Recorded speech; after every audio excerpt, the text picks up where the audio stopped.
दोस्तों आदाब नमस्कार, मैं सैयद मसूद भारतीय घटनेचे शिल्पकार ऑनलाइन न्यूज मंच की परमपूज्य डॉक्टर बाबासाहेब आंबेडकर, शिवाजी पार्क पर पहुंची है। क्रांतिज्योती सावित्रीबाई फुले, गुड़ी पड़वा के पावन पर्व के महाराष्ट्र नवनिर्माण सेनेचे अध्यक्ष महाराष्ट्र नवनिर्माण सेना आदरणीय राजसाहेब ठाकरे यांना मानाचा मुजरा, इस कार्यक्रम में माननीय सन्माननीय राजसाहेब व्यासपीठ अपने लोगों को संबोधित करते हैं और आज आणि आजच्या या कवर करने के लिए ऐतिहासिक ऑनलाइन सभेसाठी न्यूज मंच के लिए उपस्थित आज शिवाजी पार्क पर बांधवांनो आणि पहुंची है। भगिनींनो, अभी कुछ ही देर में राज साहब यहाँ पर पहुंचेंगे और अपने सर्वप्रथम लोगों को संबोधित करेंगे। मी आपण महाराष्ट्र नवनिर्माण सेना की स्थापना से लेकर अब तक लगभग पिछले 1.5 दशकों से गुड़ी पड़वा के शुभ अवसर पर मनसे यहाँ पर एक भव्य कार्यक्रम का आयोजन करती आ रही है और इस आयोजन में मनसे प्रमुख माननीय राज साहब ठाकरे अपने लोगों को संबोधित करते आ रहे हैं। कुछ उसी तरह जिस तरह से कभी दशहरा रैली में सम्मानीय हिंदू हृदय सम्राट बाला साहब ठाकरे अपने लोगों को संबोधित करते थे और अपनी चुटीले अंदाज में लोगों को निशाने पर लिया करते थे, कुछ उसी तरह से आज सम्मानीय राज साहब ठाकरे अपने उसी शैली और उसी चुटीले अंदाज में सत्ता में बैठे लोगों या विपक्ष का चेहरा उन्हें अपने निशाने पर लेते हैं और इनके द्वारा कही गई बात हो या फिर इनके द्वारा उठाए गए मुद्दे ये सत्ता के लिए परेशानी का सबब बनते रहे हैं। तो देखते हैं आज अपने ये संबोधन में अपने लोगों के सामने कौन सी बातें उठाते हैं और कौन से मुद्दे उठाते हैं। तो आइए सुनते हैं सम्मानीय राज साहब ठाकरे को। ठाकरे साहेब उपस्थितांना जनसमुदाय संबोधित करतात।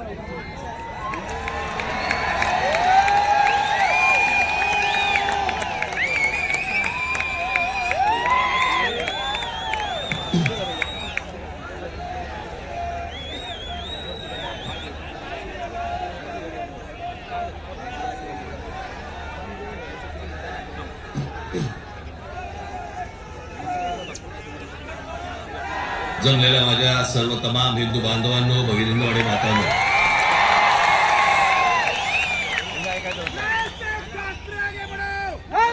सर्वप्रथम मी आपल्याला सर्वांना गुढीपाडव्याच्या मनपूर्वक शुभेच्छा देतो।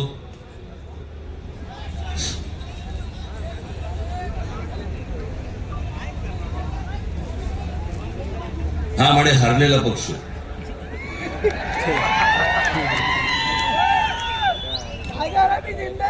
झालं निवडणुका संपल्या, सगळ्या गोष्टी झाल्या,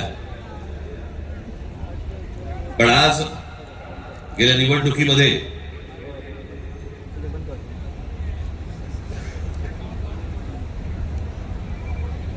ज्यांनी मतदान करून ज्यांची मतं दिसली त्या सर्व मतदारांचे मी मनपूर्वक आभार मानतो आणि ज्या मतदारांनी महाराष्ट्र नवनिर्माण सेनेला मतदान करून देखील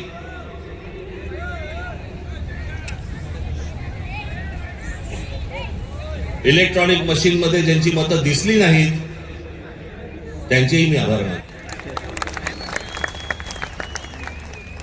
निवडणुका कशा झाल्या, काय काय गोष्टी घडल्या, मला असं वाटतं याच्यावरती माझं बोलून झालेलं आहे। आता जे झालं ते झालं, आता हे बघायचं त्याच्या पुढचं। सगळे वेळ काढून आलेत ना, बरंच बोलायचं मला।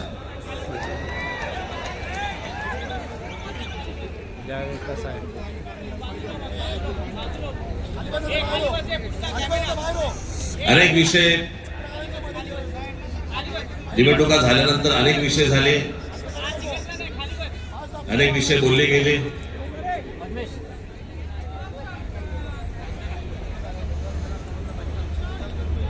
सदिच्छांचे शुभेच्छांचे अनेक मला फोन पण आले आणि नेमके आजच आले।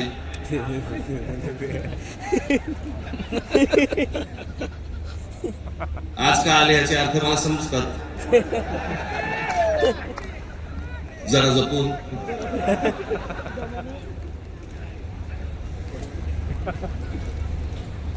पण गेले काही दिवस ज्या काही घटना घडल्या, मला असं वाटतं काही गोष्टींचं तुम्हाला सांगणं खूप आवश्यक आहे, गरजेचं आहे.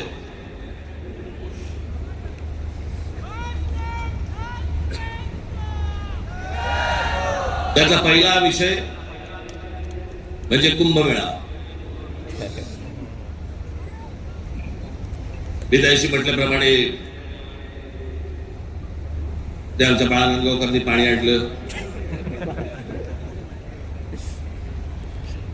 आणि मग मी त्याला सांगितलं पिणार नाही मी.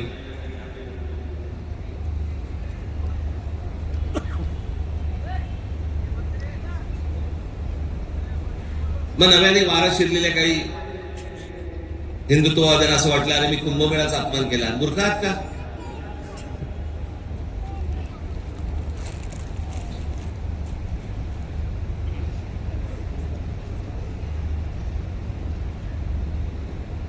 ते आमचे नयन कदम जाऊन आले तिकडे. कुठे नयन? कसं वाटलं? पण आतमध्ये गेल्यावरती असं झालं म्हणे. म्हटलं नाही, खालून प्रेत गेलं असेल एखादं.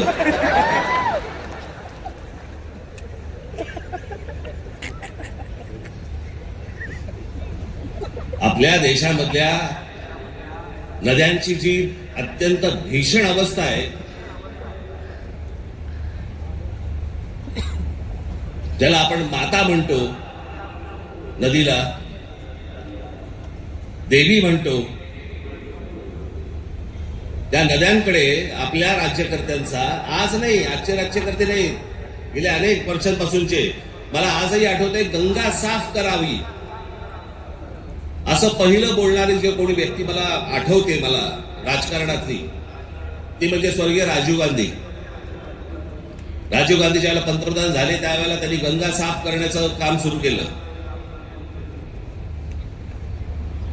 तेव्हापासून अजून गंगा साफ करतायत. त्याच्यानंतर आता 2014ला नरेंद्र मोदीजी पंतप्रधान झाले, त्यांनी तेच सांगितलं गंगा साफ करणार. आपल्याकडच्या देशांमधल्या नद्यांची अशी अवस्था आहे की त्याच्यामध्ये पाणी पिणं तर लांबची गोष्ट, तुम्ही आंघोळ केली म्हणजे मी माझ्याकडे आता काही उत्तरेतले लोक येऊन गेले मध्ये आणि त्यांनी मला सांगितलं की कित्येक लाखो लोक तिथे आंघोळ केल्यानंतर आजारी पडलेले आहेत. पडणारच आजारी.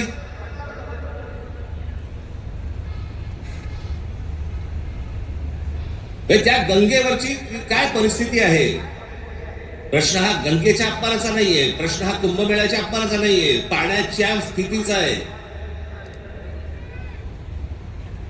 की पाणी कशा प्रकारचं पाणी तिकडे असतं होतं आणि ते अजूनही थांबवलं जात नाही त्या गोष्टी. खरं तर वेगळ्या ठिकाणी तुम्ही जागा देऊ शकता.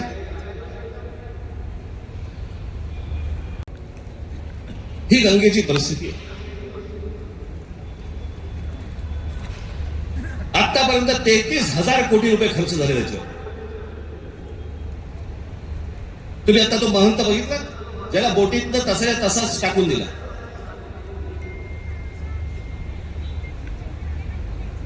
तिकडच्या घाटांवरती तिथे प्रेत जाळली जात आहेत. नुसतं आपला अग्नी दिल्यासारखं करतात आणि तसंच प्रेत ढकलून देतात पाण्यामध्ये.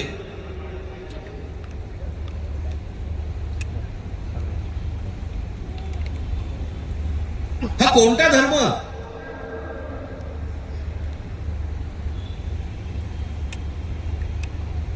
म्हणजे आमच्या नैसर्गिक आपल्या देशाच्या गोष्टींवरती जर समजा अशा प्रकारचा धर्म आडवा येत असेल, काय करायचं त्याचं?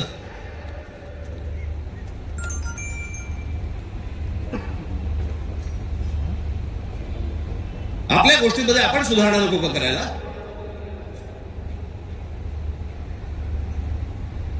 काळ बदलला, लोकसंख्या वाढली. 1000 वर्षापूर्वीच्या गोष्टी वेगळ्या होत्या, आताच्या गोष्टी वेगळ्या आहेत.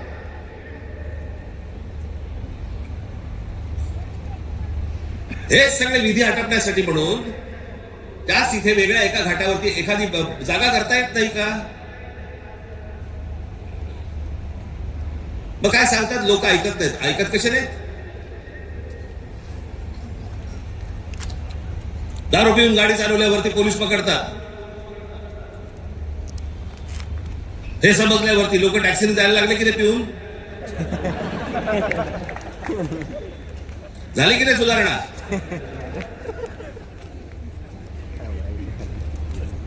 आपल्या नद्या स्वच्छ राहिल्या पाहिजेत.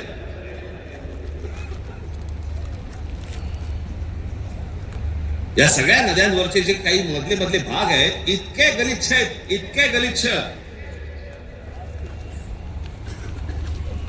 या नद्या बर्बाद कोण करतोय? आपणच करतोय. कशाच्या नावाखाली? धर्माच्या नावाखाली.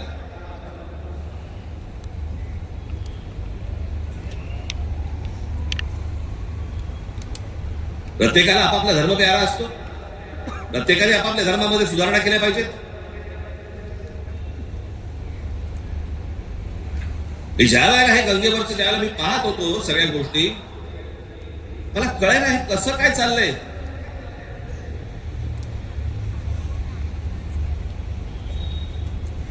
काय म्हणे 65 कोटी लोक येऊन गेले, अर्धा भारत.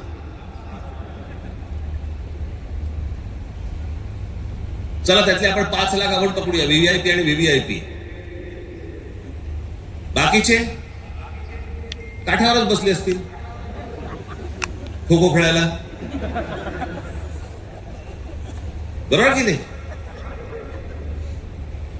प्रत्येकाची जरी 200-200 ग्रॅम पकडली,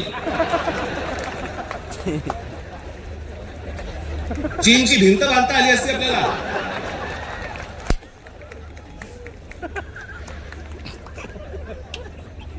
तर ते कुठे गेलं? म्हणजे आपल्याकडे जे सगळे म्हणतात ना, झालं गेलं गंगेला मिळालं.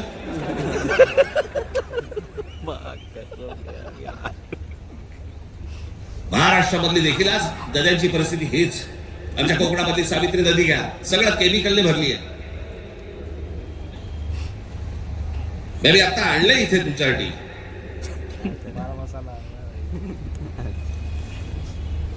देशभरात एकूण 311 नदीपट्टे म्हणजे पॅचेस असे आहेत जे प्रदूषणामुळे धोक्याच्या पातळीवर असून त्यात महाराष्ट्रातील तब्बल 55 नदीपट्टे प्रदूषित आहेत. याच्यामधल्या सर्वात प्रदूषित असलेल्या नद्या, सर्वात प्रदूषित म्हणजे उल्हास नदी, मिठी नदी, मुळामुठा, सावित्री, भीमा, पवना, कान्हा, तापी, गिरणा, कुंडलिका, दारणा, इंद्रायणी, नीरा, वैनगंगा, चंद्रभागा, मुचकुंडा, घोड, कितूर, रंगवली, वर्धा, कृष्णा, पाताळगंगा, सूर्या, वाघूर, ढोरणा या नद्या पात्रांमध्ये पाणी हे अत्यंत वाईट आहे. हे माझा रिपोर्ट नाही आहे. तर भातसा, पेडी, मोर, बुराई, वेल, पांजरा, सीना, काळू, वेण्णा, कोयना, पांजरा, पैनगंगा, पूर्णा, उरमोडी, कान या नद्यांच्या पात्रामध्ये पाणी वाईट आहे. त्या नद्यांच्या तुलनेत मुंबईमध्ये 5 नद्या होत्या, 5 नद्या. कदाचित अनेकांना माहिती पण नसतील. त्यातल्या 4 मेल्या. मेल्या म्हणजे मारल्या. सांडपाणी, झोपडपट्ट्या आणि या सगळ्या गोष्टींबंद त्या 4 नद्या मेल्या. आणि 5वी आता मरायला आली आहे, ती म्हणजे मिठी नदी. आत्ताची मिठी नदीची काल मी शूट करायला सांगितले. काल मी अगोदरचं पण दाखवत नाहीये, मी कालचं दाखवतोय. मुंबई मधली 5वी एकमेव राहिलेली नदी, त्याची काय अवस्था एकदा बघा.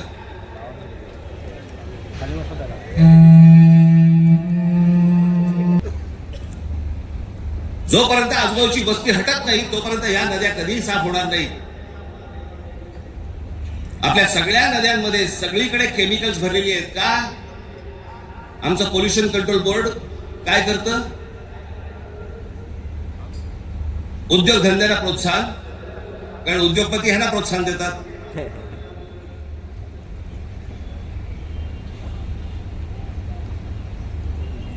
जे म्हणून आपल्याकडचे नैसर्गिक स्रोत आहेत आपण ते बंद करायचे आणि त्याच्यानंतर त्याच्यावरती बोलल्यानंतर तुमचा धर्म अडवायला.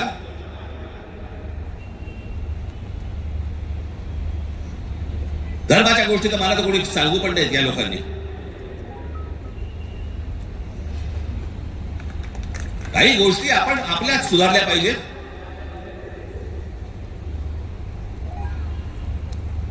मी मागे हा एकदा विषय बोललो होतो. तो विषय बोलल्यानंतर मी एकदा नांदेडला होतो. नांदेडच्या गुरुद्वारामधले जे तिकडचे जे काय म्हणतात त्यांना, आता मला त्याला काय म्हणतात मला माहिती नाही, आपल्या भाषेत सांगायचं म्हणजे काय, तिकडचे गुरुजी असतील. आणि त्यांनी मला सांगितलं की आपने जो कहा वो बहुत ठीक कहा. काय म्हणालो तुम्ही?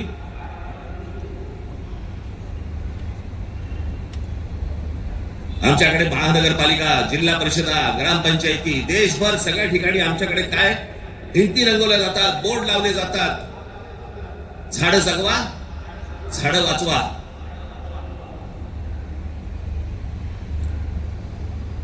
आणि आमच्याकडे देशामध्ये आपल्या हिंदूंचे अंतिम संस्कार, अंत्यविधी हे लाकडावरती होतात. कुठून येतं लाकूड?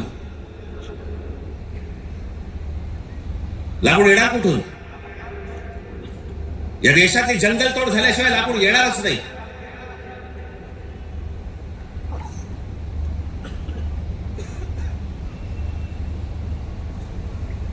आणि ह्याला पर्याय म्हणून काय ते इलेक्ट्रिक विद्युत दाहिनी आल्यात ना.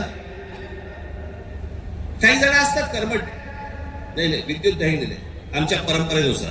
का विद्युत दाहिनी केल्यावरती काय कल्याणला उतरवतात?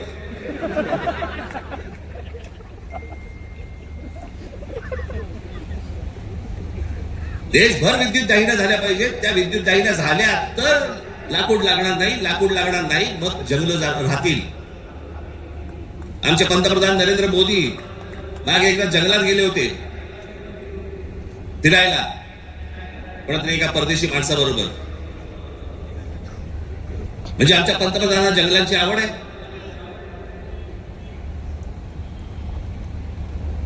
मध्ये त्या अंबानीच्या कुठेतरी त्या जामनगरला गेले, वंतारा का तंतारा काहीतरी,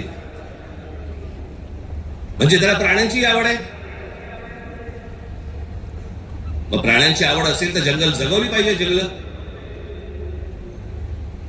हे आपले मुंबईचं नॅशनल पार्क आहे ना, हे नॅशनल पार्क संजय गांधी राष्ट्रीय उद्यान पवई पासून सुरू होतं, घोडबंदर पर्यंत तिकडे थांबतं. एवढं मोठं राष्ट्रीय एक काय नॅशनल पार्क एखाद्या शहराच्या मध्यात जगाच्या पाठीवर कुठेही नाही.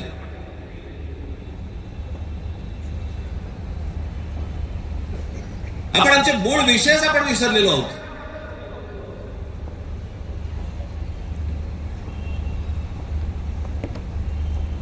आमच्याकडे फक्त जंगलतोड सुरू आहे. म्हणजे आता मी तुम्हाला फक्त भारताचा जन्म मृत्यूचा आकडा फक्त सांगतो. जन्म मृत्यूचा आकडा म्हणजे लाकडं किती लागत असतील विचार करा, म्हणजे जंगलं किती तोडली जात असतील याचा विचार करा. भारताचा मध्ये जन्म आणि मृत्यूचा दर दररोज 81,746 मुलं जन्म घेतात आणि दररोज 29,679 मृत्यू होतात रोज.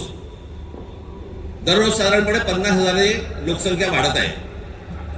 महिन्याला 24,52,380 लोक जन्म घेतात आणि महिन्याला 8,90,370 लोक मृत्युमुखी पडतात.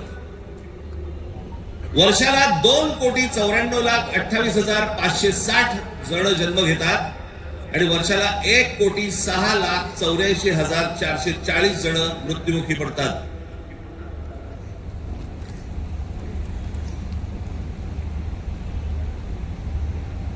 आपण एका बाजूने बोंबलायचं, आमच्याकडे दुष्काळ पडलाय, आमच्याकडे पाणी नाही. मराठवाड्यातल्या अनेक ठिकाणी 7-7 दिवस पाणी येत नाही. भारतामधल्या अनेक जिल्ह्यांमध्ये तिथे पाणी येत नाही. आम्ही पाणी येत नाही, सगळ्या गोष्टी होत नाही म्हणून बोंबलत बसायचं आणि आपणच ऱ्हास करायचा या गोष्टींचा. मूळ विषयांकडे आमचं लक्षच नाही. सगळे विषय भरकटवले जातात, सगळे विषय भरकटवले जातात. आमच्याकडे कोण येतो, आम्हाला काय जंगलांची पडली नाही, पाण्याची पडली नाही, कशाची पडली नाही, आम्हाला पडली औरंगजेबाची. तो बसला एकटा द्राक्षाघात आणि आम्ही भांडतोय.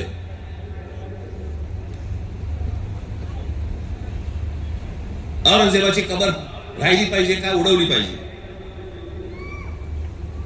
आत्ता कुठून आठवलं?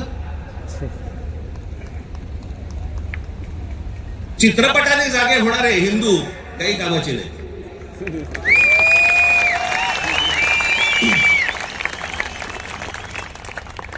काही कामाचे नाही. चित्रपट थिएटरमधून उतरला की हे उतरले.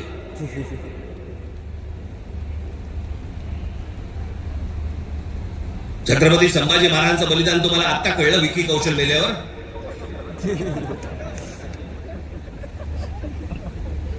अक्षय खन्ना औरंगजेब बनून आल्यावर तुम्हाला औरंगजेब कळायला लागला?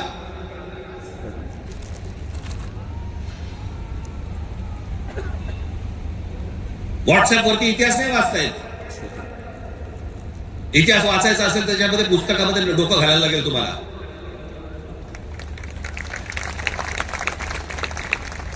कोणीही बडबडायला लागले हल्ली इतिहासावरती. विधानसभेत पण बोलतात. खरं तर त्यांचं काही काम नाही.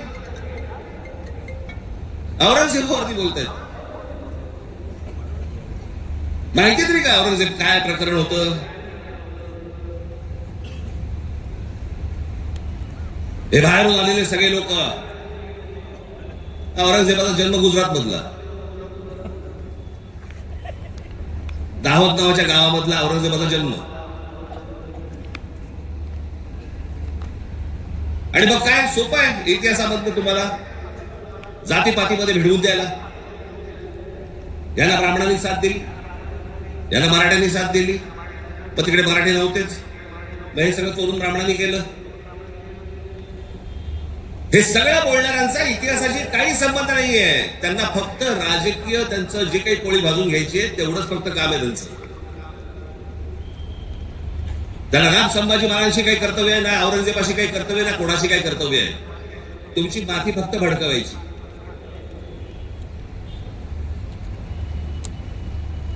कसल्या इतिहास बोलतोय आपण? अहो, इतिहासाच्या पानात खोलवर गेलात ना, सगळ्या अपेक्षांची आणि कल्पनांची आणि भावनांची सगळी भांडी ठळाठळ फुटतील.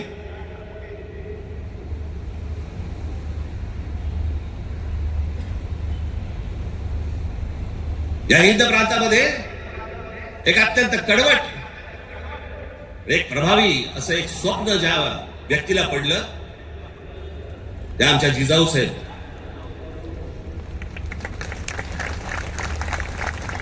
ते त्यांचं स्वप्न त्यांचे वडील असल्यापासून त्या बघत होत्या. त्यांना समजत नव्हतं हे काय चाललंय. आमचीच लोक ह्या लोकांकडेच का चाकरी करतायत?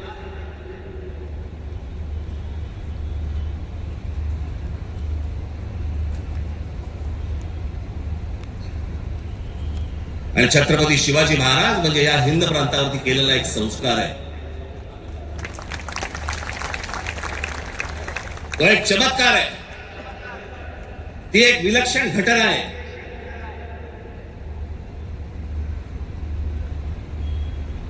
छत्रपती शिवाजी महाराज हा एक विचार आहे. तो विचार जन्माला यायच्या अगोदर या देशाची, या देश कुठचा होता? देश नव्हताच तो. या हिंद प्रांताची काय अवस्था होती, काय परिस्थिती होती?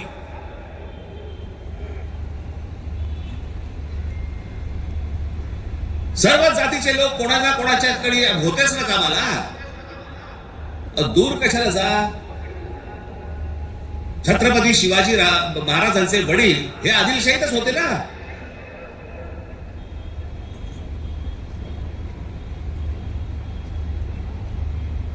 त्याच्यानंतर ते निजामशाहीत गेले ना. तो काळ वेगळा होता, तिवाळची परिस्थिती वेगळी होती. त्यांनी का तसे निर्णय घेतले? जे कोणी महाराष्ट्रामधले सरंजामदार होते त्यांच्या विरोधाचाच लढा होता ना शिवाजी महाराजांचा. हे सरंजामदार कोण होते? त्याला जातीत का पाहताय तुम्ही?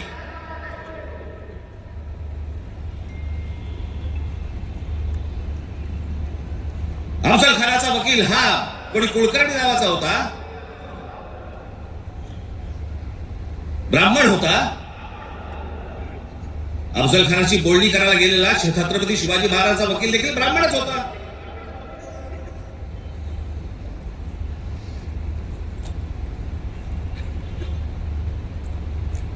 त्यावेळेस सगळीच माणसं वेगवेगळ्या लोकांकडे कामालाच होती.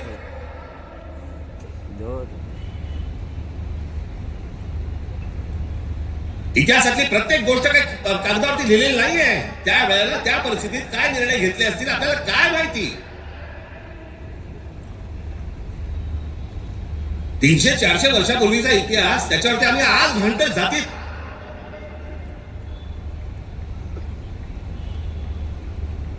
आग्र्याच्या दरबारामध्ये छत्रपती शिवाजी महाराजांच्या समोर संभाजी महाराज असताना संभाजी महाराजांनी औरंगजेबाची 5000 मनसबदारी स्वीकारलेली आहे. छत्रपती शिवाजी महाराजांच्या समोर महाराजांची होकार असल्याशिवाय होईल?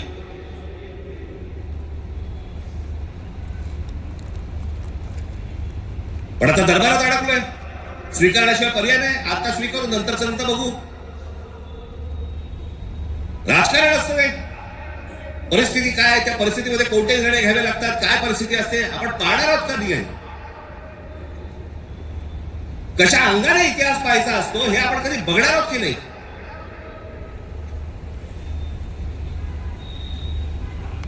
काही कशाला माहिती नाही. छत्रपती शिवाजी महाराजांसाठी औरंगजेबाचा जो माणूस आला होता, मिर्झाराजे जयसिंग राजपूत हिंदू होता ना,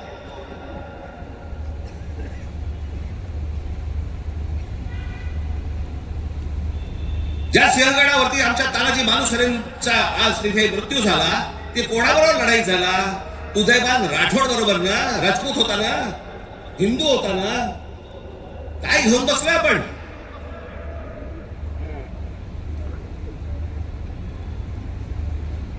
कोणत्या काळात जगतो आहोत आपण?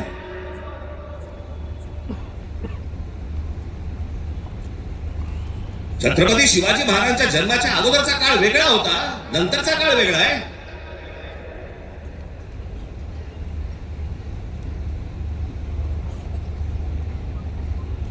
मी अनेकदा माझ्या भाषणाबद्दल मी सांगितलंय, परत एकदा सांगतो, औरंगजेब विषय निघालाय म्हणून.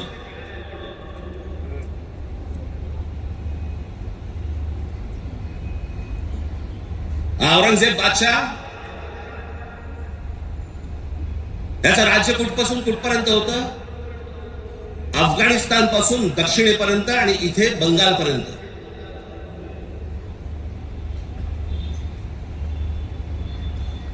छत्रपती शिवाजी महाराज ज्यावेळेला आग्र्यावरनं निघाले, सुटले,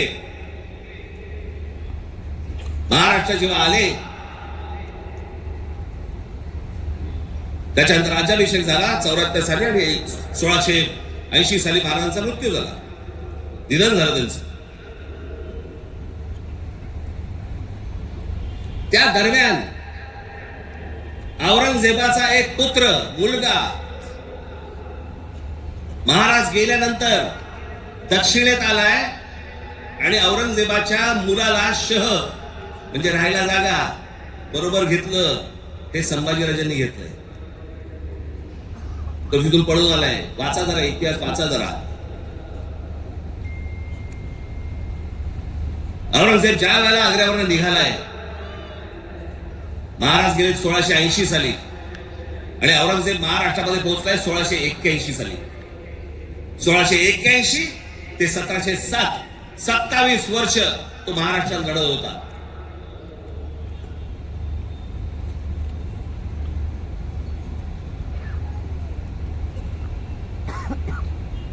आमच्या संभाजी राजांबरोबर लढला,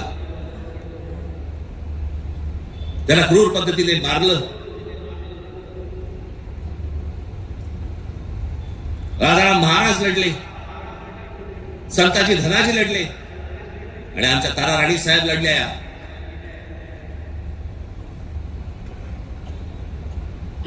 एक महाराष्ट्राचे खूप मोठे लेखक होऊन गेले, नरहर कुरुंदकर. त्या कुरुंदकरांच्या एका पुस्तकामध्ये फार अप्रतिम वाक्य आहे की मराठे सर्व लढाया हरत होते, पण औरंगजेब एकही लढाई जिंकू शकत नव्हते.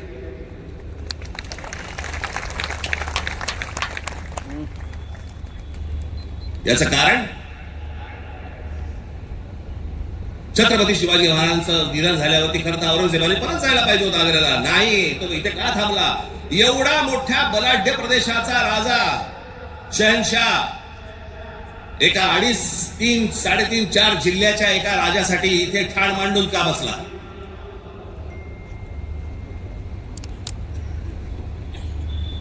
त्याला माहिती होतं छत्रपती शिवाजी महाराजांचं निधन झालंय, मग का ठाण मांडून बसला होता? शिवाजी महाराज तर गेले होते, त्याला शिवाजी नावाचा विचार मारायचा होता, जो त्याला जमला नाही. सगळे प्रयत्न केले, सर्व प्रयत्न केले आणि इथे शेवटी मेला. जगाच्या इतिहासामध्ये औरंगजेब वाचला जातो,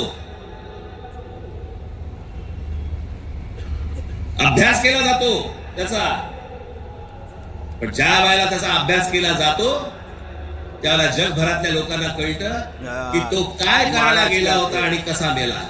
महाराज कहते तिथे छत्रपती शिवाजी महाराजांचं नाव येतं जगभरामध्ये. इसलिए नहीं हटना चाहिए. जी कबर आहे ना, जी सजवलेली काढून टाका, कबर नुसती दिसली पाहिजे आणि तिथे एक मोठा बोर्ड लावा, आम्हा मराठ्यांना संपवायला आलेला औरंगजेब इथे आम्ही गाडला गेला.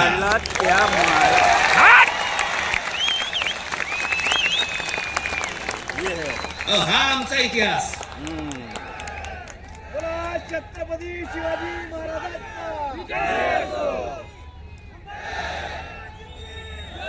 अफजल खान ज्या वेळेला इथे आला, इतिहास कशासाठी वाचायचा? इतिहासातला बोध घेण्यासाठी वाचायचा. अफजल खान जेव्हा इथे आला त्यावेळेला प्रतापगडावरती मारला गेला खाली, तिथेच त्याची खाली कबर खोदली गेली, तिथेच त्याला पुरला. मराठीत एक फार अप्रतिम जो शब्द आहे ना, उरून उरीन, तो आहे तुला पुरीन आणि उरीन.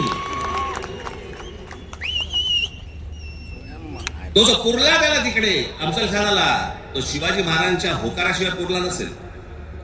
त्याची कबर जी केली आहे ती महाराजांना विचारल्याशिवाय केली नसेल. महाराजांनी सांगितलं असेल निश्चित करा, जगाला कळू दे कोणाला मारलाय.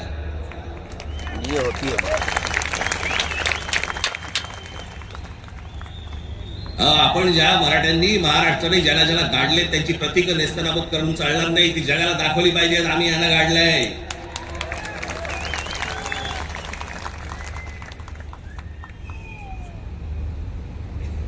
इस्रायलची खूप मोठी संघटना आहे मोसाद नावाची,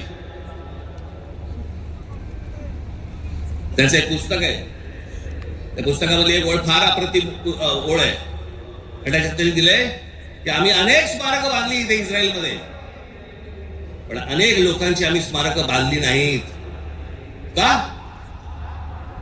कारण ती जर बांधली तर जगामध्ये ते कृत्य आम्ही केलंय असं जगाला कळेल, म्हणून आम्ही नाही बांधली.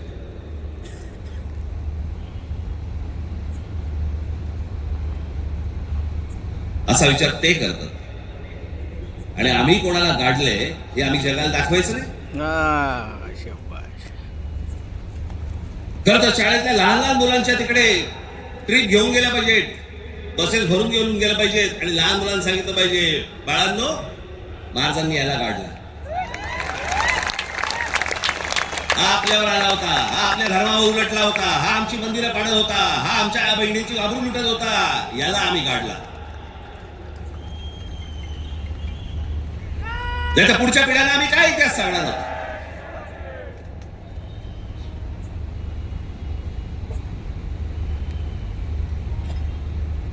माझं महाराष्ट्रातल्या सर्व तरुणांना आणि तरुणींना माझं सर्वांना सांगणं आहे, खास करून तरुणांना आणि तरुणींना, व्हॉट्सअप वरती इतिहास वाचायचा पहिला बंद करा. आणि इतिहास ज्या वेळेला तुम्हाला जातीतनं सांगण्याचा कोणीतरी प्रयत्न ज्यावेळेला करेल त्यावेळेला लक्षात ठेवा, तो कुठच्या ना तरी कुठच्या पक्षाला बांधील असेल. तुमची फक्त माती भडकवण्यासाठी हे सगळे उद्योग केले जातात. तुम्ही एक होऊच नाहीत, तुम्ही मराठी म्हणून एक येऊच नाहीत, तुम्ही महाराष्ट्र म्हणून एक येऊच नाहीत, याच्यासाठी हे सगळे प्रयत्न चालू असतात.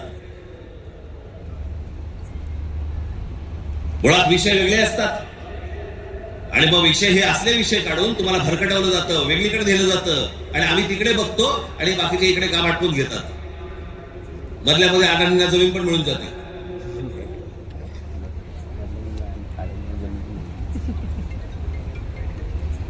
मुंबईचा विमानतळ दिला अदानीला, मग अजून कुठचा नवी मुंबईचा दिला अदानीला, मग आता पालघरचा दिला अदानीला, मग तिकडचं बंद दिला अदानीला.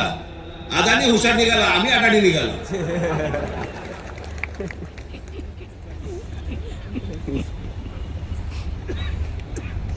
कित्येक गोष्टी आहेत ज्या विधानसभेमध्ये बोलल्या जाऊ नयेत. लाडकी बहीणचं काय झालं?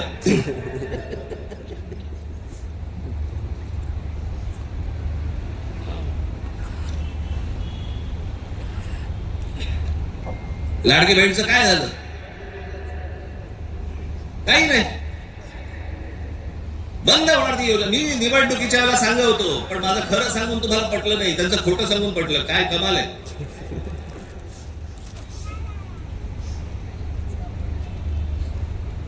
ज्या महत्वाचे जे विषय आहेत, या सगळ्या महत्वाच्या विषयांकडे आपण दुर्लक्ष करायचं आणि दुर्लक्ष करून आम्ही कुठे भरकटायचं, कुठे चालले. आता विधानसभेमध्ये चर्चा कशावरती? औरंगजेबावर.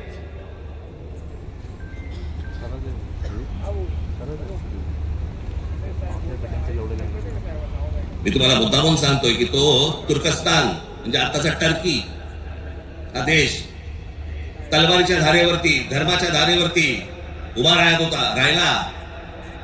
सगळ्या ठिकाणी आक्रमण केली. हा औरंगजेब यांचे हे सगळे आहेत ना, बाबर बिबर पासून सगळे, हे सगळे तुर्की मंगोलियन लोक आहेत. आपण ज्यांना मोघल म्हणतो ना, मोघल म्हणजे मंगोल्स, चंगीज खान वाले. हा तुर्की मंगोल आहे. सगळं मुस्लिम धर्म तलवारीच्या धारेवरती सगळा देशभर जगभर पसरवण्याचा प्रयत्न केला. नंतर धर्माच्या आधारावरती तुम्हाला देश नाही उभा करता येत. हे अनेक देशांना समजलं. त्याचा पहिला टर्की म्हणजे तुर्कस्तान. तिकडे 1922 साली त्यांच्या पंतप्रधान काय प्रेसिडेंट जो काय असतो तो, त्याच्यावरती केमाल पाशा नावाचा माणूस आला आणि केमाल पाशाने सगळं अख्खं तुर्कस्तानचं चित्र अख्खं पालटून टाकलं. 1938 साली मला असं वाटतं ते गेले. त्याच्यानंतर जी लोक आली तिथे इस्लाम आता म्हणण्यापुरता आहे तिथे, पण तो आता भाग दक्षिण युरोप म्हणतात त्याला, दक्षिण युरोप. तिकडची परिस्थिती, तिकडची अवस्था जर समजा तुम्ही बघितली, म्हणजे त्या सगळ्या ठिकाणी मशिदी आहेत, सगळ्या गोष्टी आहेत, पण तुम्हाला रस्त्यावरती धर्म दिसत नाही. कारण त्याच्या लक्षात आलं की धर्मामुळे देशाची प्रगती होणार नाही. त्याने काय काय प्रकार केले? केमाल पाशाने राज्यघटनेत तुर्कीला धर्मनिरपेक्ष राष्ट्र म्हणून घोषित केलं. इस्लामला राज्य धर्माचा दर्जा काढून टाकला. शरिया कायदे रद्द करून स्विस सिव्हिल कोडवर आधारित नवीन कायदा लागू केला. त्याच्यानंतर अरबी लिपीऐवजी लॅटिन लिपी स्वीकारली. फ्रेंच फेज टोपी त्यांची जी होती त्याच्यावर बंदी आणि पाश्चिमात्य पोशाखांना प्रोत्साहन दिलं. मशिदींमधील अरबी प्रार्थनांना तुर्की भाषेत बदललं. आता टर्कीचे सध्याचे अध्यक्ष एर्दोगन यांनी मवाळ इस्लाम स्वीकारला सोडा, टर्कीला दरवर्षी टुरिझम म्हणून किती लोक भेट देतात? 5 कोटी लोक भेट देतात. वर्षाला साधारणपणे $400 बिलियन त्यांचं उत्पन्न होतं, निर्माण होतं. हे देश सगळे त्याच्यात बाहेर पडतायत आणि आम्ही धर्मांधतेकडे जातोय. धर्म प्रत्येकाने जोपासला पाहिजे उंबरठ्याच्या आत. आणि त्यांनी जर समजा बाकीच्यांनी जर समजा धर्म रस्त्यावरती आणला तर मग काय आम्ही बुलडोजर फिरू? मी ज्यावेळेला सांगितलं होतं हे सगळे लाऊडस्पीकर बंद करा मशिदींवरचे, ऐकलं नाही. माझ्या 17,000 महाराष्ट्र सैनिकांवरती केसेस टाकल्या. आणि आता परवा दिवशी आमच्या महाराष्ट्र राज्याचे मुख्यमंत्री देवेंद्र फडणवीस म्हणतात की आम्ही त्यांना सांगितलेलं आहे रात्री 10 ते सकाळी 6 भोंगे वाजणार नाहीत. अहो तेव्हा वाजतच नाही. प्रश्न आहे सकाळी 6 ते रात्री 10. या लाऊडस्पीकरचा, सततच्या लाऊडस्पीकरचा लोकांना त्रास होतो. तुमचे काही सण बिण असतील तर आपण समजू शकतो,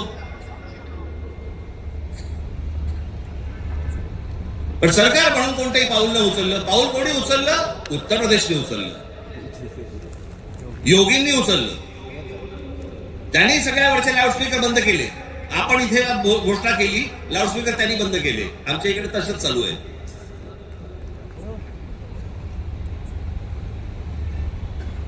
हे इकडे माहीमला इथे समुद्रावरती जे काय करतात, मजार बोलल्यावरती रात्रीच्या रात्री काढून टाकली गेली. आतमध्ये काय? आतमध्ये पोकळ, काहीच नव्हतं. ही सगळे अनधिकृत बांधकामं, त्या अनधिकृत वस्त्या ज्या काय आता झालेल्या आहेत आपल्याकडे, हे सगळे इथे कोम्बिंग ऑपरेशन्स केली पाहिजेत. हो, आपण मूळ विषय सगळे जे आहेत ना, जे रोजगाराचे आहेत, जे शेतीचे आहेत, जे कामगारांचे आहेत, जे विद्यार्थ्यांचे आहेत, जे शिक्षणाचे आहेत, सगळ्या बाजूला काढतोय आपण आणि भलत्या गोष्टींमध्ये आपण रमतोय, भलत्याच गोष्टींमध्ये.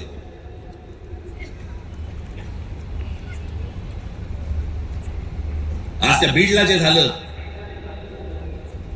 ते संतोष देशमुख, काय बिचारा त्यांना, काय किती घाणेरड्या पद्धतीने मारावं, किती घाणेरड्या पद्धतीने मारावं.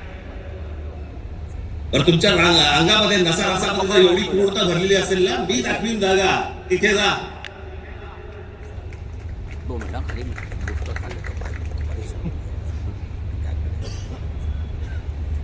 पण हे सगळं झालं कशात? त्या वेडमेल, तिकडची ऍश, तो तिकडचा जो काय प्रकल्प, त्याच्यात निर्माण होणारी जी काही ती राख आहे. म्हणजे मी आजपर्यंत ऐकलं होतं की राखेबद्दल फिनिक्स पक्षी उभारी घेतो.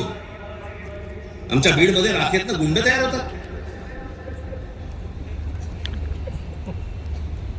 विषय होता पैशाचा.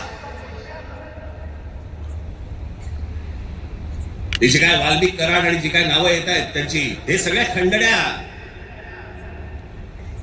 या संतोष देशमुखने त्याला विरोध केला. उद्या तिथे संतोष देशमुख नसता, दुसरा कोणी असता तरी त्यांनी हेच केलं असतं. विषय होता पैशांचा, विषय होता खंडणीचा, विरोध होता खंडणीला विरोध करणाऱ्यांचा. आम्ही लेबल काय लावली? वंजाराने मराठ्याला मारलं. त्याच्यात वंजारांचा काय संबंध आणि मराठ्यांचा काय संबंध? कशात गुंतून पडतोय आपण? पण तुम्हाला गुंतवलं जातंय, हे राजकीय पक्ष तुम्हाला गुंतवतायत त्याच्यामध्ये, त्याच्यातच गुंतून राहा. आमच्या मुलांच्या शिक्षणाचा विचार करू नका, विषय आणू नका.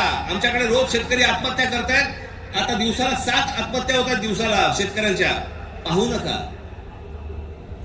आमच्याकडे रोजगार निर्माण होत नाहीये, लक्ष देऊ नका त्याच्याकडे. असंख्य मुलं आणि मुली मराठवाडा सोडून पुण्याकडे येत आहेत. दुर्लक्ष करा त्या गोष्टींकडे. आम्ही कशात अडकवलंय त्यांना? सगळ्यांना जातीपातीमध्ये अडकवलेलं आहे. कोणी जातीचं भलं केलेलं नाहीये आणि कोणी जातीच्या माणसाचं भलं केलेलं नाहीये.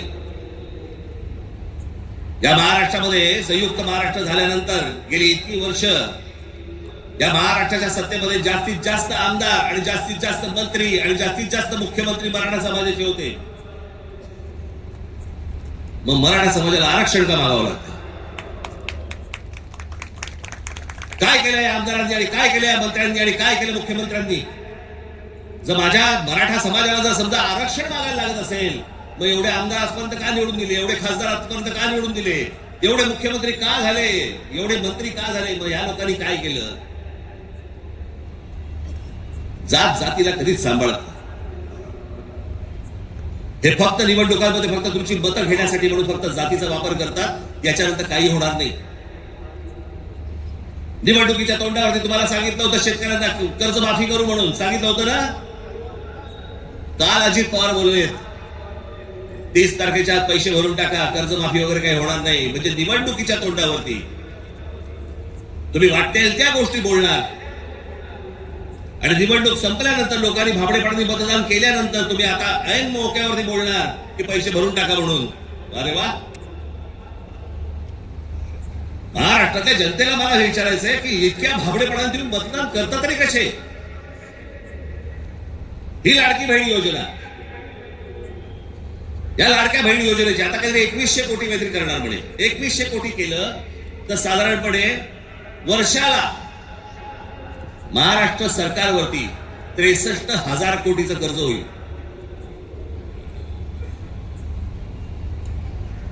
म्हणजे साधारणपणे 5 वर्षाची काढा तुम्ही, किती होतात? 3-3.5-4 लाख कोटी होतात. ते फक्त वाटण्यात. ते वाटू शकत नाहीत, सरकारकडे पैसे नाहीत. ही योजना बंद होणार. अहो, कर्ज काढून दिवाळी साजरी करायला सांगितले कोणी? जे मूळ प्रश्न आहे, जे रोजगाराचे प्रश्न आहेत, माझ्या महाराष्ट्रामधल्या माझ्या मराठी मुला मुलींना नोकऱ्यांचे प्रश्न आहेत, ते सोडवा. आस्थापना येत आहेत आणि तुम्ही बाहेरच्या लोकांना भरताय कंत्राटी कामगार म्हणून. माझ्या महाराष्ट्रामधल्या मुलांना कळत नाहीये, मुलींना कळत नाहीये, कारण आम्ही गुंतवलेत कशात? आम्ही जातीत गुंतवलेत. मारामाऱ्या करा, डोकी फोडा, व्हॉट्सअपवरती जातीत शिव्या घाला, हे उद्योग आमचे सगळे सुरू आहेत. मूळ प्रश्नाकडे आहे कोणाचं लक्ष? खरं तर मूळ प्रश्नांवरती तुम्ही सरकारला धारेवर धरलं पाहिजे, मंत्र्यांना धारेवर धरलं पाहिजे. निवडणुकीच्या तोंडावरती ज्या ज्या प्रकारची तुम्हाला आश्वासन दिली त्या गोष्टी तुम्ही विचारल्या पाहिजेत. पण मुळात आपलंच लक्ष जर समजा नसेल तर बाकीच्यांचं फावणारच आहे.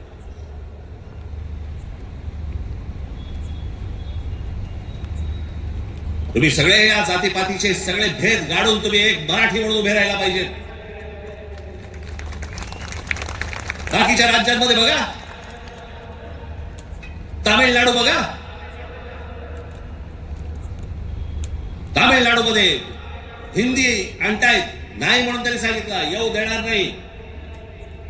केरळामध्ये येऊ देणार नाही.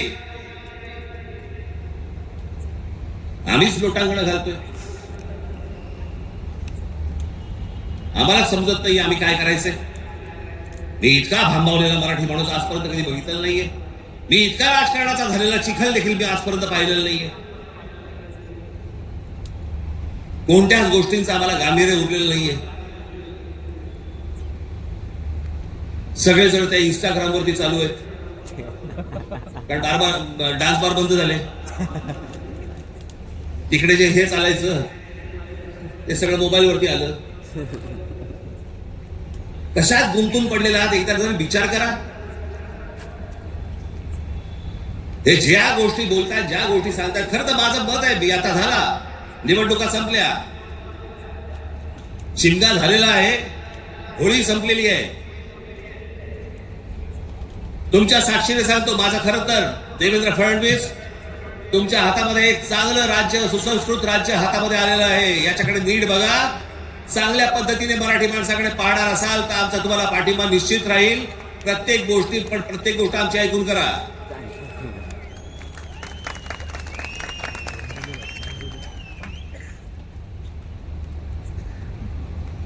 महाराष्ट्र आसुसलेला आहे. आता उन्हाळा आहे, आता पाण्याचे प्रश्न सुरू होतील. शेतकऱ्यांच्या आत्महत्यांचे आहेतच आहेत, कर्जांचे आहेत. कोणी कंपन्या येतात, त्या कुठची कंपनी आली ती लुटून गेले ते टोरस का काहीतरी, इतक्या भाबड्या. आता पैसे दिले की महिन्याभरात दुप्पट होतील. कोण देतं असं करून? का गुंतवता अशा ठिकाणी पैसे तुम्ही? पण या सगळ्या याच्यामध्ये मी तुम्हाला दोष देणार नाही. ही जी असुरक्षितता जी आलेली आहे ना, आर्थिक असुरक्षितता आलेली आहे, वैचारिक असुरक्षितता आलेली आहे, मंदिरांच्या बाहेर रांगा लागल्या आहेत. जे बुवा बिवा जे काय आता सध्या नवीन आलेत सगळे जण,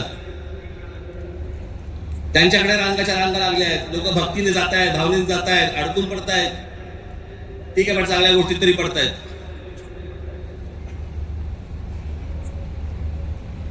आज चौ बाजूनी महाराष्ट्राला सर्व बाजूनी विळखा पडतोय. मराठी माणसाला विळखा पडतोय. हा विळखा तुम्ही ओळखला पाहिजेत. मराठी भाषेला विळखा पडतोय. आमच्या महाराष्ट्रामध्ये, मुंबईमध्ये आम्हाला सांगता, इकडच्या आस्थापनांमध्ये आम्ही मराठी बोलला नाही आता तो क्या हुआ, कानफट इथंच बसणार.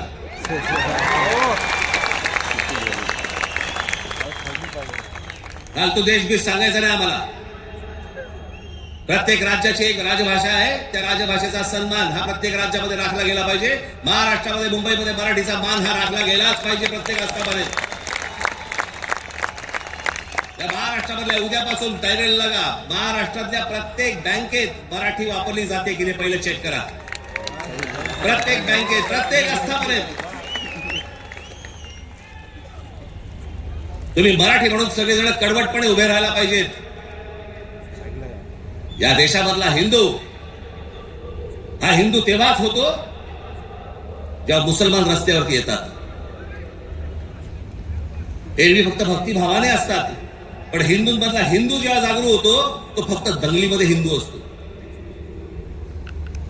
दंगल संपली की तो मराठी, पंजाबी, गुजराती, बंगाली सगळा होतो. आणि मग जेव्हा तो मराठी होतो त्याला मग तो साळी, माळी, मराठा, ब्राह्मण, कुणबी सगळा होतो. आपापल्या जातीबद्दल प्रेम असणं हे स्वाभाविक आहे,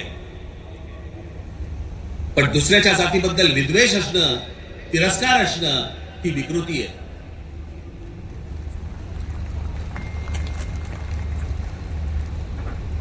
आज सगळे राजकीय पक्ष बाकीचे आज केंद्रातले असतील, पूर्वीपासून चालू आहे, काँग्रेस असल्यापासून सुरू आहे. या सर्व प्रश्नांकडे तुमचं गांभीर्याने लक्ष असलं पाहिजे. मी आज फक्त तुम्हाला एक गोष्ट वाचून दाखवणार आहे. 1966 साली शिवसेनेच्या जन्माच्या वेळेला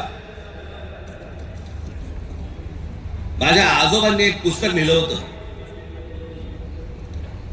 बघा, 1966 सालची गोष्ट बोलते मी तुम्हाला. 1966 माझ्या आजोबांनी एक पुस्तक लिहिलं होतं. मी ते लवकरच ते रिप्रिंट करून तुमच्या पुढे आणणार आहे. मी त्या पुस्तकाचं नाव होतं उठ मराठ्या उठ. ते पुस्तक आपण सर्वांनी जरूर वाचलं पाहिजे. त्या पुस्तकातला एक फक्त बायना मी तुम्हाला एक फक्त गोष्ट वाचून दाखवतो, आणि ही गोष्ट मला असं वाटतं सर्वांनी गांभीर्याने घेतली पाहिजे. त्या गोष्टींवरती विचार केला पाहिजे. पूर्वीची काँग्रेस असो, नाही तर आताची भाजपा असो, नाही तर अजून येणारे दुसरे कुठचाही केंद्रामधला पक्ष असो किंवा राज्यामधला, मराठी माणसांनी या गोष्टींचा विचार करणं गरजेचं आहे. हे आजोबांनी 66 साली लिहिलंय. तीच गोष्ट आज तंतोतंत आपल्याला लागू पडते. ती मी गोष्ट फक्त तुमच्यासमोर वाचून दाखवतो. भाषा म्हणजे काय बोलायचीच नाही, कमाल भाषा. आज महाराष्ट्राचा मराठा आत्मस्वरूपाला पारखा होऊन ना अरत्री ना परत्री, म्हणजे ना इथे ना तिथे, अशा मोहनीय अवस्थेत आहे. त्याचा उज्ज्वल भूतकाळ त्याने चुकूनही आठवू नये. त्याचा उज्ज्वल भूतकाळ, जे मी मगाशी तुम्हाला सांगतो ना, इतिहासातल्या चांगल्या गोष्टी, त्याचा उज्ज्वल भूतकाळ त्याने चुकूनही आठवू नये. या धोरणाने त्याच्या त्या इतिहासाची जडणघडण नव्या राजकारणी रंगढंगाला साजेशी बदलण्याचा उद्योग सध्या चालू आहे. काळाच्या कचक्यालाही न जुमानता ग्रंथ दसतात आणि पिढ्यानपिढ्यांच्या स्मरणात परंपरेने चिरंजीव झालेल्या ठळक ऐतिहासिक घटनांवर ही निरनिराळे बनावट अर्थ बनवण्यात येत आहे. जिकडे पाहावे तिकडे, जे आता चालू आहे. त्या इतिहासाचे वेगवेगळे अर्थ तुम्हाला सांगितले जात आहेत, वेगवेगळ्या गोष्टी सांगितल्या जात आहेत जाती जातीत मधनं. त्याच्यामध्ये त्यांनी एक उतारा दिलाय, गलबला बुद्धी नासते नाना निश्चय सांगती, ऐकावे कोणा कोणाचे बोलत आहे बहुचकी, करंटे मिळाले सर्वही जो तो बुद्धीचं सांगतो. प्रत्येक जण आपापल्या पद्धतीने काहीतरी ना काहीतरी सांगत असतो. त्यांची बुद्धिमत्ता तेवढी नसते, पण प्रत्येकाला वाटतं मला व्यक्त व्हायचंय, आणि प्रत्येक जण बुद्धी पाजळत असतो. त्यांच्याकडनं बुद्धी घेऊ नका, चांगली पुस्तकं वाचा. असा समर्थोक्त देखावा दिसत आहे. बुद्धिभेदाच्या या वावटळीत शिक्षितांपासून अशिक्षित मजुरांपर्यंत सारे गुरफटले गेले आहेत. जागृतीचा, उत्थानाचा बोध करेल तो जातीयवादी, संकुचित वृत्तीचा, देशद्रोही म्हणून त्याची सर्वत्र निंदा लाजती आणि जाहीर सभातून निषेध करण्यात येतो. कारण स्पष्ट आहे, महाराष्ट्राचा मराठा जागा होऊन आपल्या आत्मस्वरूपाचा शोध घेण्या इतका कदरबाज स्वाभिमानी बनू लागला तर सत्ता स्पर्धेच्या शर्यतीच्या रिंगणात आपल्या पक्षीय घोड्यावर स्वार झालेल्यांचे रिकीबिकते पाय लटपटल्याशिवाय राहणार नाहीत. ते जे आज सत्तेचे सगळ्या घोड्यांवर चालू आहे ना, घोड्यांवरती बसलेले आहेत, तुम्ही एक व्हा, तुम्ही एक मराठी म्हणून ताकद ह्याला सर्वांना दाखवा. नाही ह्यांचे पाय लटलटले तर मला सांगा. पण तुमच्यामध्ये सगळ्यांमध्ये फक्त मतभेद निर्माण करणं, बुद्धिभेद निर्माण करणं, आणि त्या बुद्धिभेदातनं ह्यांना फक्त सत्ता राबवायची आहे सगळ्यांना. आज सत्तेवर बसले तेवढंच नाही म्हणत मी, सगळेच. म्हणून मला तुम्हाला एवढंच सांगायचं आहे आजच्या या गुढीपाडव्याच्या दिवशी, हा गुढीपाडवा, या गुढीपाडव्याच्या दिवशी तुम्ही हा मराठी नववर्षाचा सण, या मराठी नववर्षाच्या क्षणी तुम्ही सगळ्यांनी महाराष्ट्रातल्या तमाम माझ्या माता भगिनींनी, माझ्या बंधूंनी, भावांनी, माझ्या बहिणींनी, सगळ्यांनी एकजुटीने मराठीचा नारा द्यावा. आणि ज्या वेळेला ते इतर ज्या वेळेला अंगावर येतील त्यावेळेला आपण हिंदू म्हणून अंगावरती जाऊ, एवढी ताकद आपण आज या ठिकाणी ठेवू. आपण आज या गोष्टीची शपथ घेऊ आणि पुढच्या सगळ्या येतात निवडणुका तर लागतील, मला असं वाटतं की ऑक्टोबर नोव्हेंबरला लागतील बहुधा, यांची गॅरंटी नाही, कारण यांचं चाललंय ते बरं चाललंय. एक माणूस धरून बसलेत आयुक्त प्रत्येक ठिकाणचा, त्याच्यामुळे सोपं असतं राजकारण. ज्याला निवडणुका लागतील तोपर्यंत सगळी बांधणी तुमची पूर्ण झालेली पाहिजे आणि सगळेजण तुम्ही जोरात कामाला लागले पाहिजेत. एवढी फक्त एक इच्छा, आशा, अपेक्षा व्यक्त करतो आणि पुन्हा एकदा गुढीपाडव्याच्या आपल्याला सर्वांना शुभेच्छा देऊन आपली सर्वांची मी तूर्त रजा घेतो. धन्यवाद. जय हिंद, जय महाराष्ट्र.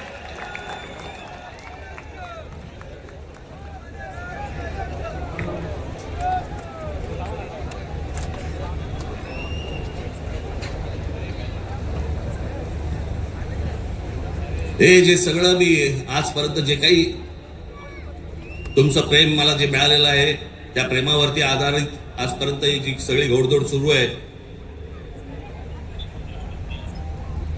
ती जी ऊर्जा मला जी मिळते ना, ती तुमच्याकडनं सगळ्यांकडनं हे तुम्ही येता तेव्हा मिळतेच मिळते.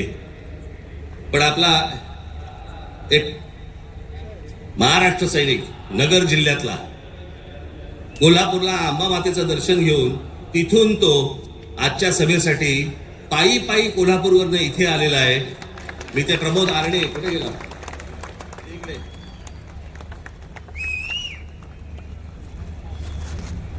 बस, हा पायी पायी तिथून आला. तुमच्या सर्वांसाठी तो महालक्ष्मीचं दर्शन घेऊन आलेला आहे आणि मला असं वाटतं की हीच माझी ऊर्जा आहे. धन्यवाद.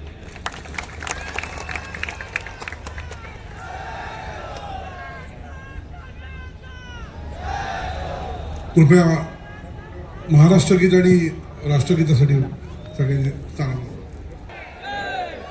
भारत माता की.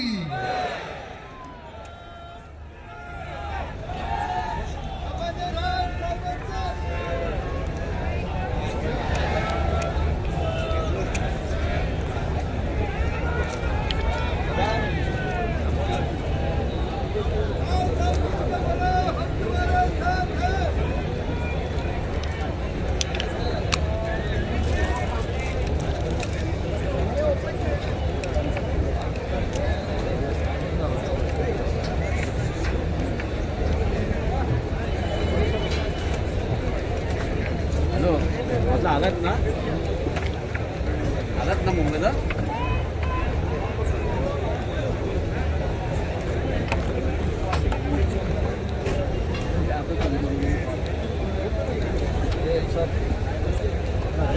चालेल चालेल, येणार आहे मी मध्ये.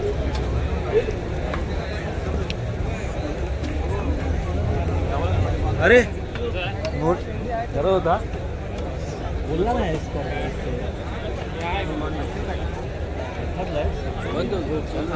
चालू आहे, चालू आहे भाई,